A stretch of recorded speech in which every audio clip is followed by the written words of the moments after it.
God. Oh my God. What are they doing? No!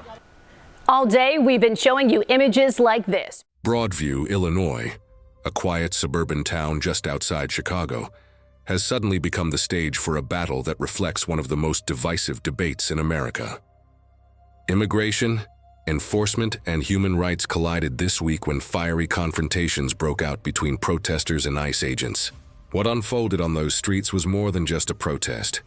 It was a clash of ideals, the collision between federal authority and community outrage. That dude was talking! What are you doing? Let her go! It started early in the morning outside the Broadview ICE detention facility, a place that for years has been the first stop for immigrants detained in the Chicago area. Activists knew that detainees were scheduled to be transferred, and they arrived before dawn, armed not with weapons, but with signs, chants, and determination. Their message was clear: stop the deportations, free the detainees. I haven't seen anyone standing up for ICE or the police force, and I certainly back both of them. I think these people are misguided. They talk about they're not getting due process, but as far as I know, a federal order by a judge signed for deportation is due process. And end what they describe as unjust and inhumane enforcement actions. As buses approached, filled with immigrants who were set to be moved or deported, protesters moved into the streets. They linked arms, blocked driveways, and stood face to face with the very agents tasked with carrying out the transfers. What followed was tense, emotional, and at times explosive. Chants of "let them go" and "abolish ICE" echoed across the street, while agents in tactical gear formed lines pushing back against the growing crowd. The confrontation quickly turned into a standoff.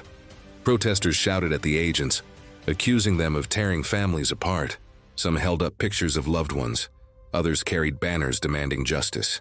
The ICE agents stood silent, unflinching, their faces unreadable behind dark glasses and badges that seemed to symbolize the weight of federal power. The clash wasn't just physical, it was symbolic. Two sides of America staring each other down. For many in the crowd, this wasn't just about policy. It was personal.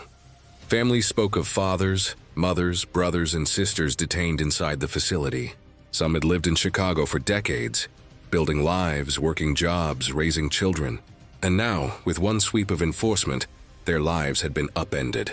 Protesters cried out not just for politics, but for humanity. The emotional weight of their voices added fuel to an already volatile scene. ICE, on the other hand, maintained that they were simply doing their jobs. To them, this was the execution of federal law. Deportation orders, court rulings, and immigration statutes are not decided on the street. They're carried out by agents sworn to uphold the law.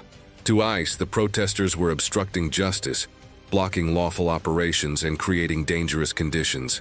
But to activists, ICE represents a system they see as unjust and broken. The clash in Broadview is not new.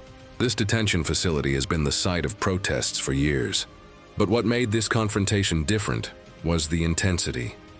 The fire in the voices of protesters, the forceful stance of agents, and the growing number of people who came to witness. Videos circulated online within minutes, showing agents shoving protesters back, demonstrators refusing to move, and buses idling as the conflict dragged on. The digital age turned a local standoff into a national conversation almost instantly. For Chicago, this moment strikes a familiar chord. The city has long prided itself as a sanctuary, a place where immigrants can find safety and opportunity. But sanctuary policies collide with federal enforcement, creating a constant push and pull between local values and national law. Broadview is now a flashpoint in that battle. As the day wore on, arrests were made. Protesters were dragged away, chanting even as they were handcuffed. Supporters outside shouted encouragement, vowing that the fight was not over. Some detainees inside the facility reportedly banged on windows, trying to make their presence known, reminding the world that this wasn't just a protest about policy. It was about people. Human beings with stories, families, and futures. The fiery scenes in Broadview have ignited questions across Chicago. How far should immigration enforcement go? Are communities safer with ICE operations? Or are they being torn apart? Should federal law always override local policies? And most importantly, what does justice really look like when it comes to immigration in America? This confrontation will not be the last. Activists promise to return, stronger and louder. ICE insists their work will continue no matter the protests. And caught in between are the families, the children, and the immigrants whose lives hang in the balance. Broadview has become more than a suburb. It has become a symbol. A place where the battle lines of America's immigration debate are drawn in real time. The fiery confrontations between protesters and ICE agents reveal the raw emotions and deep divisions in our country. To some, ICE represents law and order. To others, ICE represents cruelty and injustice. The truth is, both sides see themselves as fighting for America. But their visions of that America could not be more different. For now, Broadview is quiet again.